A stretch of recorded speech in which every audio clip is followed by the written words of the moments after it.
sucker! All right, first of all, one of the great movies of all time. Loved it when it came out, but no, this is ridiculous. Hi, my name is Chris Whitcomb. I'm a former FBI agent. I was a member of the hostage rescue team. I've been involved in dozens of high-profile operations around the world, including the siege at Ruby Ridge, Idaho, and at Waco, Texas. And today I'll be rating hostage rescue scenes in movies. Huh? You want a bullet in your head? We do have to rappel from time to time from above down to the hostages to effect a rescue. In this case, they use a technique, we used to call it Australian rappelling. Oftentimes we'd use a breach, we'd lower down an explosive device below or something of that nature. But in this case, they go face first. The belay device is behind you, and you would use a hand behind your back so that you could face down. And it probably works better in this type of a situation. Anytime you have people gathered in one area, you could have hostages. So we have to prepare for all of those things. You could have a plane, you could have a high-rise building, you could have any of those things. A ship underway at sea is got to be one of the most difficult. So we practice hostage rescue on ships. Yes, you've got to get there to begin with, which is a helicopter operation. You've got to have some kind of stealth, which means night vision. You're probably above where they're keeping the hostages, and then you have to get down to them. So that would entail fighting your way down stairwells. You could go down the outside of the ship and go in from the outside. On my mark.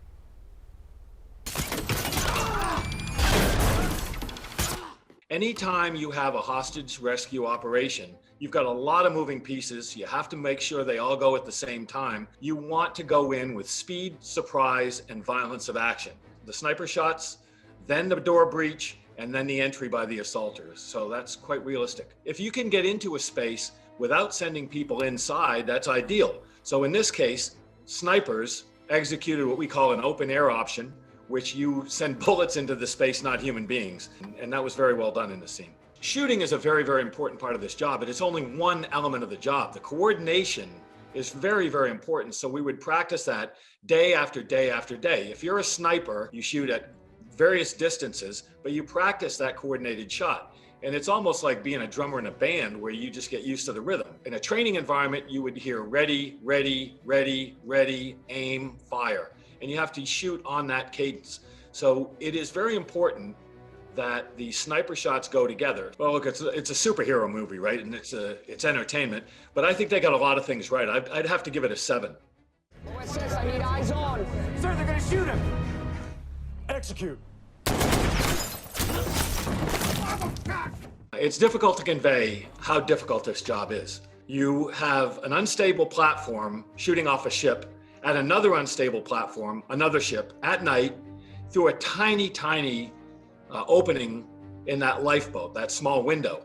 Things happen so quickly and there is no room for error. It's an incredibly difficult shot, and that's pretty accurate the way it happens. You get a very, very small window, and the consequences are life and death. You hear a lot about sniper pairs. The hostage rescue team, when I was there, we would operate in pairs, but not because one was an observer and one was a shooter. It's just so one can be on a scope and ready to shoot so the other can rest. Oftentimes, it is just because the ability to take a shot can erode very, very quickly, and you have to be fresh when you need to take the shot. If the shot needs to be taken, it's usually because the situation has eroded quickly and so badly that you have no other option.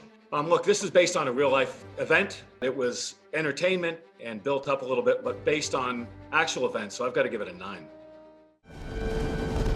Nail that sucker! All right, first of all, one of the great movies of all time. Loved it when it came out, but no, this is ridiculous. Hostage rescue is a very carefully coordinated, high-risk operation. We did occasionally look at the possibility of shooting from a helicopter. I've got a photograph of me doing just that. The problem is you wouldn't fire an automatic weapon from a helicopter, certainly not with civilians standing around. If anybody fired, it would not be suppressive fire, it would be a sniper shot. The first thing I think people need to understand is that hostage rescue is very, very highly refined. They have hostage negotiators, they have intelligence gathering mechanisms, and the last resort is the application of the hostage rescue team. Very rarely would you ever see a rapid action like depicted in this movie. They're very, very carefully coordinated, and they work with precision. None of those things you see in this movie. I've got to rate the movie as a 10, great entertainment, but as a depiction of a hostage rescue, I'd give it a 1. Where's Jerry? Jerry, man, watch your stairs. X-rays may escape down, they'll be shooting, so watch your ass. It was interesting when this happened. I was going to school, I was in college in London, and I lived just around the corner. I was there and watched the raid. One really great thing about this movie and showing the history of this art form is what we call a kill house, a shooting house, various names. But you have to practice going into a space, shooting live ammunition, door breaches, in low light conditions with all kinds of terrible things going on. Explosions, people screaming, smoke, everything. And they would create an indoor space, practice over and over and over again going through that space, and it makes the odds of success that much better. You want a familiar environment, and that's what you're seeing here. Things always go wrong. No matter how much you practice, no matter how good you are, things always go wrong. And guys get hung up, and ropes break, and explosives go off or they don't go off. You have to make alternate breaches. And I think the movie depicted pretty well what went wrong and how they rolled with that, and how fluid a hostage rescue can be, because you can't stop and do it over again. Once you roll, it's on. Oftentimes you'll have an initial breach point, but you'll have alternate breach points as well. You'll have alternate plans. People get shot, people go down. You have medical emergencies. You have a million different things that can go wrong. So you have to improvise, adapt, overcome. We always used to say you can teach anybody to shoot. You can get anybody physically fit. It's knowing when and how to pull a trigger. It's knowing when and how to come up with a backup plan. Those things are really important. And that happened at Princess Gate, and it's depicted well in this movie.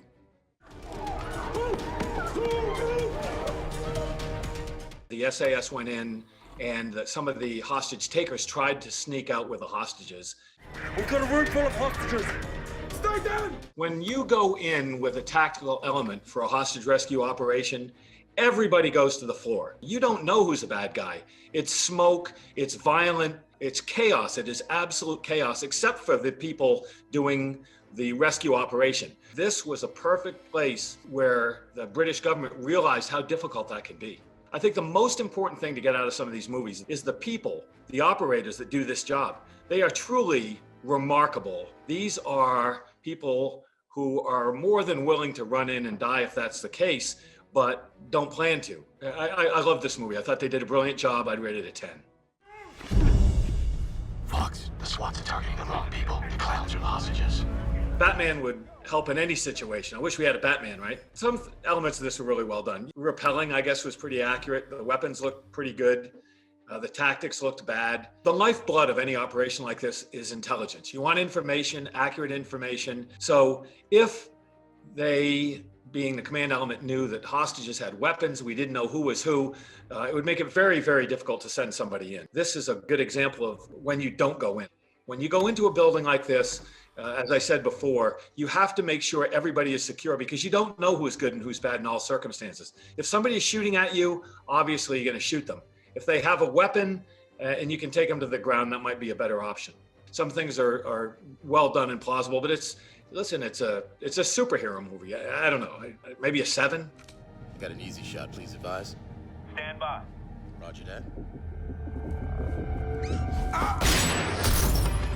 Things go wrong. I one time was on an operation, and we had this very, very, very sensitive insertion. We couldn't get busted under any circumstances. One of the guys in my sniper cadre crawled up in a ground hornet's nest and just gets hammered in what might be a life-threatening situation. Never made a sound, didn't flinch, and had to exfil for medical treatment.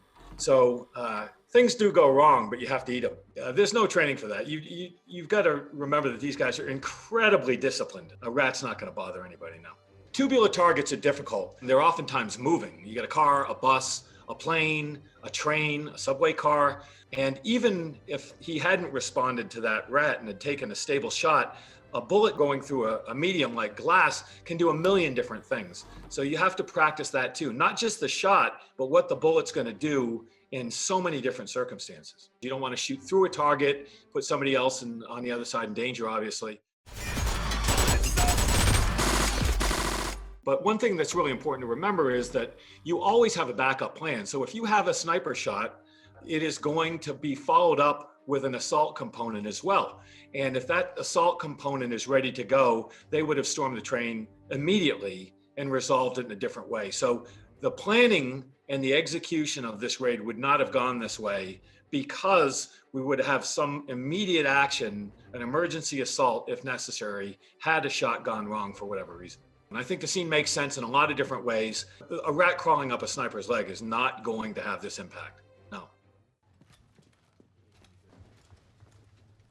Well, I've got to say I'm kind of partial to this movie. First of all, the director, Peter Berg, is a very good friend of mine for 35 years or something like that. He put me in the movie kind of as a cameo thing. I play the commander of that hostage rescue team component right there. He's putting on a door breach right now, and this is a slap charge, which is basically a piece of rubber with some plastic explosive. You have the overall hostage rescue team, then you have smaller components. At that time, the teams were about 7 men on a team, and that's what you see. Anybody can blow open a door. You want to blow open the door so it doesn't bounce off the backstop. So there's an art to the explosive breaching in these enterprises, and that's what we're showing right here. HRT went up to try and assist everybody in the Boston operation. And when they got there, there were so many cops and so many people involved, they couldn't get any rent-a-cars. So they flew up and they had to rent minivans. So the HRT operation for the Boston Marathon bombing that you see depicted in the movie, the guys actually arrived in minivans. So you do what you have to do from time to time.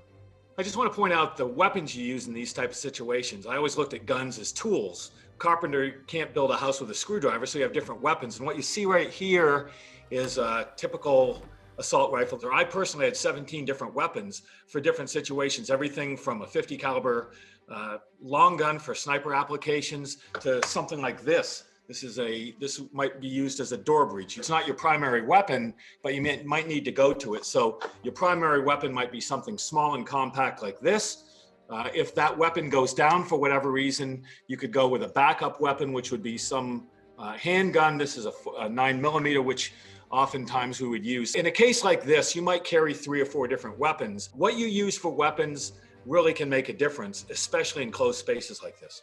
Well, obviously I'm prejudiced, but Pete Berg did a brilliant job here. And although a very, very simple operation, this is the way it would go down in real life, the way it did go down in real life. So I've got to give it a 10. Got it. She'll miss. What's the probability of that? Based on the temperature and humidity, no wind, half moon, good light, 97.6%. A shot from any gun is simple physics. You got a pellet going through the air. It's pulled out by gravity, and it's impacted in its trajectory.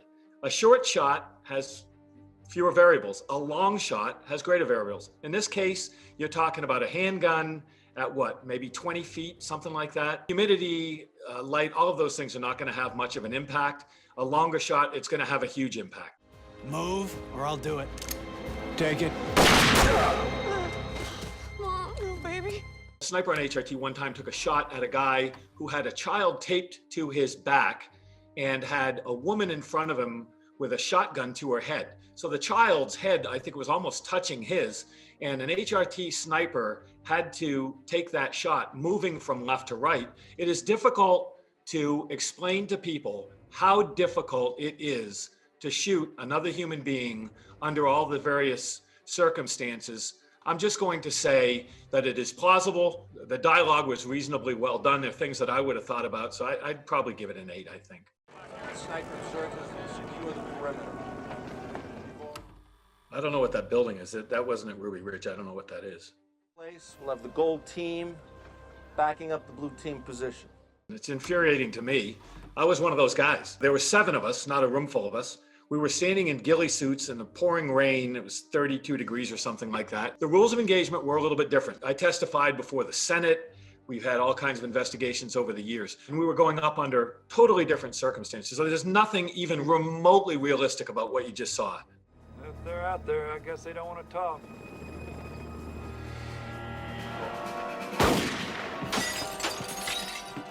Well, there were 7 of us up there on that hill. I was lying behind a sniper rifle, had the whole thing in my scope. I watched everything from beginning to end. And I can tell you that is the most ridiculous, false representation of what happened I could possibly state. The fact that a sniper would be standing up behind a tree, which is absurd. The only thing that's accurate about that entire clip, Lon Horiuchi's shot did go through the door, the pane of glass in the door, through a curtain, and the door looked similar to that door. So the curtain and the door look similar. The circumstances are not remotely accurate. They didn't come up and have a conversation standing on a rock. None of that happened. It is complete and utter fiction. Bottom line is, we were at a holding area in a valley down below the ridge. We land navigated our way up through appalling weather conditions, and we set up a perimeter, a partial perimeter around the cabin. And I had just laid down behind my sniper rifle, and I was just trying to get an idea of what was going on. And our job was to send information back to the command element because we didn't know what was going on up there. It happened very, very quickly, way below zero. It's just, it makes me so angry to think that people would watch that and think that happened. It's absurd. The siege is over now. The gas you will be smelling is a non-lethal tear gas. I was, I think, one of the first 2 or 3 people that arrived at Waco. The only thing about this movie I liked is it's incredible how accurately they recreated that building. I mean, absolutely unbelievable. So I'm not going to talk about what they did right and what they did wrong. I'm going to say that it was a very, very violent resolution, and it went terribly wrong for all parties involved.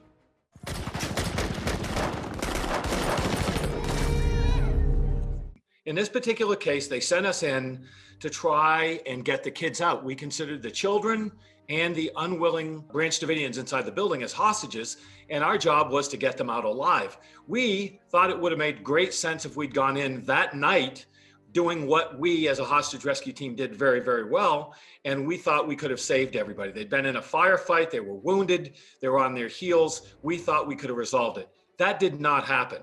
What happened is we put a fence around the place essentially and waited until that last day when the Attorney General decided to send us in.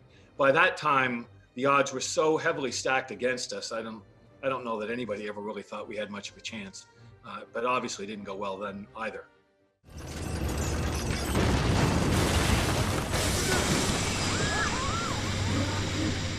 Once Washington, D.C. made the decision to go in, the plan was to insert a chemical irritant, tear gas, for lack of a better term, into the building. So we had what looked like tanks, they were tanks, that had nozzles on the front. In order to get the gas in the building, you have to inject it in the building. So the tanks drove up, injected gas into the building. So we went with armored vehicles, inserted the gas, tore some of the walls open to allow people to get out, and it went precipitously downhill from there. And I think this was a horrible misrepresentation of what happened. It may have represented what the negotiators did, but it had little to do with the reality of what I experienced when I was there, and I thought it was appallingly bad. Ultimately, we want to save people's lives, and this movie did not accurately depict that in any way. Well, this is a personal thing for me, but I would rate it 0. It makes me ill. Hostage rescue is not really just guys going in through doors with machine guns and black outfits on. It's really about an entire process. And the end result, when nothing else works, is to send people through a door breach. You want to avoid that if possible. If you need to do that, you need to be prepared and understand the consequences.